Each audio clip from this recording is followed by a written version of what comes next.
My name is Sibongile Mthembu Mkhabela, and I represent the class of 1976. As we start that day, we start with, and you would be surprised that students would be organized with no social media, no WhatsApp calls, no Twitter, and they would be organized in every corner of Soweto, and all of us woke up with the same purpose. And our parents, which we had agreed, you would say there would be no agreement amongst more than 100 people. But there were hundreds of us who had agreed that we were going to march and our parents are not going to know about it. Because if they did, they probably would not have allowed us. So on that day, it was quite a big departure when the students said to the teachers, please stand aside, this is going to be our assembly.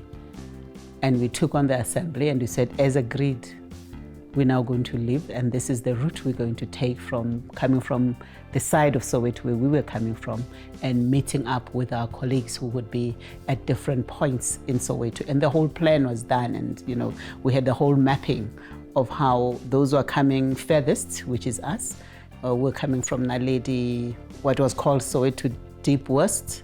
We would be coming from there, and we would be en route, meeting up with those who are coming from Mofolo, White City, Jabavu, and so on, and proceeding to Orlando. So, it was mapped out. So what still comes to mind is the dignity of the day. And as well as the excitement of the day. When we're singing, I can't sing, by the way, but my friend can sing better than anybody else. So she led the singing of the freedom songs, and mainly were songs from Mire Makeba, and the Senzeni Nas. I mean, Senzeni Nas still has meaning for me to this day, and that kept our spirit high, and it kept us motivated to do what we needed to do.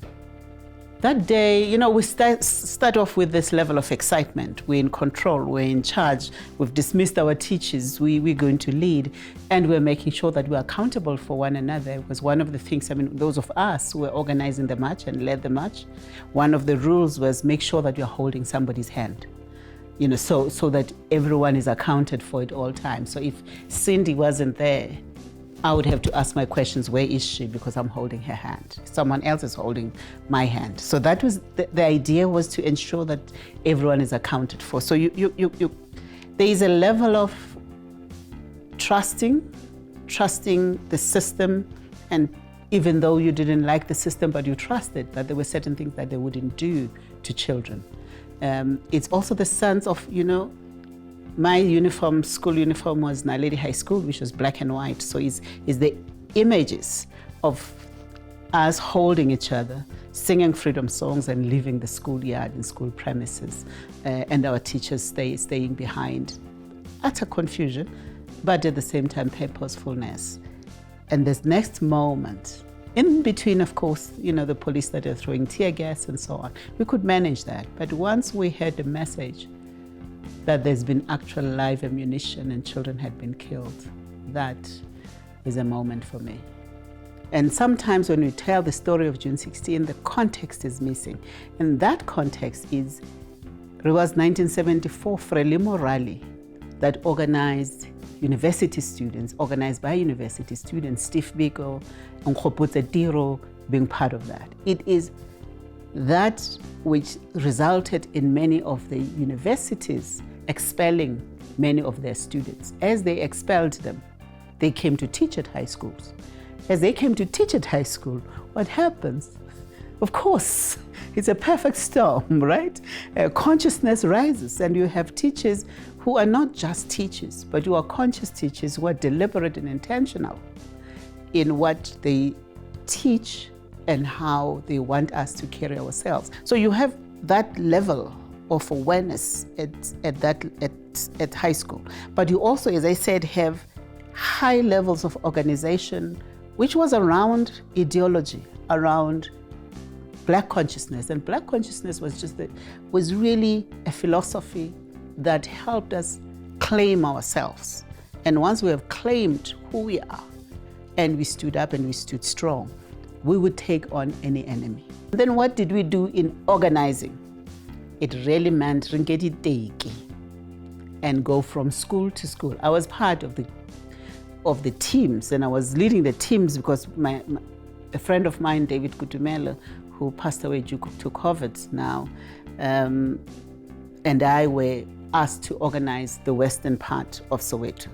So we spent Monday and Tuesday from school to school, asking permission from principals and being allowed to address students. And we also didn't leave out the little ones. We went to the little ones, and the little ones, like, you go to school, everything is normal for you. To the high schoolers and the secondary schools, we're all coming out in protest of this.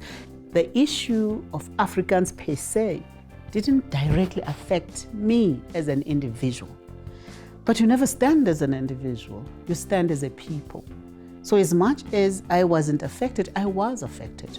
The kids coming behind me were going to experience this. And as such, if we're looking at how we're going to come out as African people, in the end, if we can't defend those coming behind us, it means we would lose the fight and the struggle, you know, for the African child, for the black soul, I guess. You know, as a class of 76, and what we came out into the streets for and what we were defending, and looking at education today, I wish I had time, because I'll tell you that education today, in many ways, in much more fundamental ways, is even worse than it ever was. We have forgotten to educate the child. Educate. When you look at our education system, and this applies probably throughout the world, we are now educating for the market. How many times do we hear, educate for the market? And we're forgetting that what we're going to need, what this world will need going forward, are critical thinkers.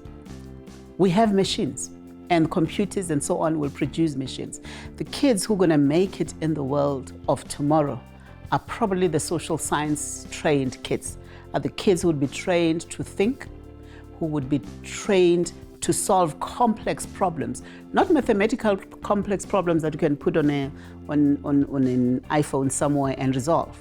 But people problems are probably going to be what bedevils us going forward. As you can see, the greatest problem we have faced in the world in the last few years has been the problems of leadership. And the problems of leadership are around thinking, ability to think and plan the next 30, 40 years. At some point we had that. That's why President Thabo Mbeki would speak about African Renaissance as the next millennium. It means you need a thinker who can go beyond where you are and project you into the future. When you are training in education today, training for the markets, we probably have succeeded where Verwoerd had failed. She wanted exactly that, train the African child to be mechanical. We're training them to be mechanical today. We ask them questions that say whether they will be useful to the market or not. Fact of the matter is, the market can change and things can change. What we're going to need are people who can take care of themselves, are people who can think. And when I therefore look at education now, it's not only that we have failed to deliver the education that's right for the next 50 years, which we haven't done, we also haven't, in the manner in which I was brought up, we haven't taken the time to take the 10-year-old that I was taken in by Bomakuzwayo.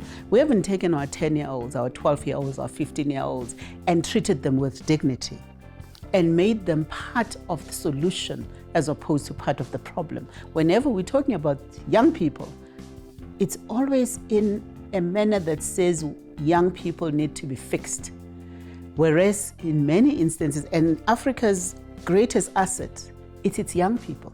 So they can't be the greatest problem I must solve, I must sort out. They have to be the place where I'm going to go for solutions. But if that's what's going to happen, then I'm going to educate them in a way that would enable them to be our thinkers and our leaders.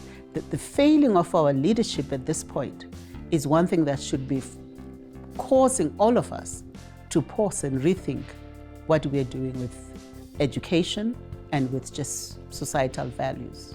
As a class of 1976, I think it would be foolhardy and foolish to think this is the time to enjoy.